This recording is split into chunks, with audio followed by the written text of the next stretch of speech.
மகனே, மகளே, ஏன் உன் இதயம் படபடக்கிறது? ஏன் உன் கண்கள் தூக்கமின்றி தவிக்கிறது?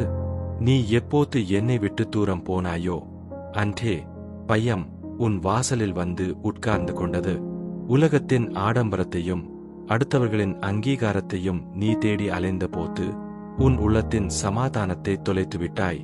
மற்றவர்களை பார்த்து பொறாமைப்படுவதும் கடந்த கால கசப்புகளை சுமந்து கொண்டிருப்பதும் தான் உன் மன அழுத்தத்திற்கு காரணம். என் வார்த்தைகளை விட மனிதர்களின் வார்த்தைகளுக்கு நீ அதிக முக்கியத்துவம் கொடுத்தாய். அதனால்தான் இன்று யாரும் எனக்கில்லை என்று அழுது கொண்டிருக்கிறாய். தேவன் நமக்கு பயமுள்ள ஆவியை கொடாமல் பலமும் அன்பும் தெளிந்த புத்தியுமுள்ள ஆவியையே கொடுத்திருக்கிறார். 2 தீமோத்தேயு 1:7. உன் பயத்தை என் காலடியில் புதைத்துவிட்டு என் கரம் பிடி.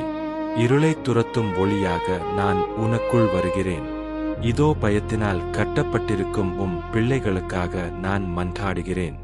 இயேசுவின் நாமத்தினால் இப்போதே உனக்கு கட்டளையிடுகிறேன். உன்னை சிறைப்பிடித்திருக்கும் அந்த பயத்தின் ஆவி உன்னை விட்டு இப்போதே வெளியேறட்டும். உன் எதிர்காலத்தை பற்றிய பயம், மரண பயம், தனிமையின் பயம், இவை அனைத்தும் இயேசுவின் நாமத்தில் சுட்டரிக்கப்படட்டும்.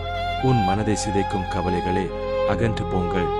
உன் இதயத்தை நசுக்கும் பாரமே, இறங்கிப்போ. இதோ என் வல்லமை உன் ஆத்துமாவை நிரப்புகிறது. ஒரு சிங்கம் போன்ற தைரியத்தை உனக்கு தருகிறேன். கர்த்தர் என் வெளிச்சமும் என் இரட்சிப்புமானவர், யாருக்கு பயப்படுவேன்?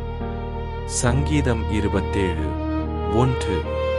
மகளே, பயத்தினால் வந்த உன் தலைவலி, நடுக்கம் மற்றும் தூக்கமின்மை இப்போதே குணமாகட்டும். இன்று முதல் நீ பயத்தின் அடிமை அல்ல, நீ அன்பின் பிள்ளை. என் சமாதானம் உன் கோட்டையாக இருக்கும். நிம்மதியாக தூங்கு, உன் தகப்பன் நான் விழித்திருக்கிறேன். ஆமென்.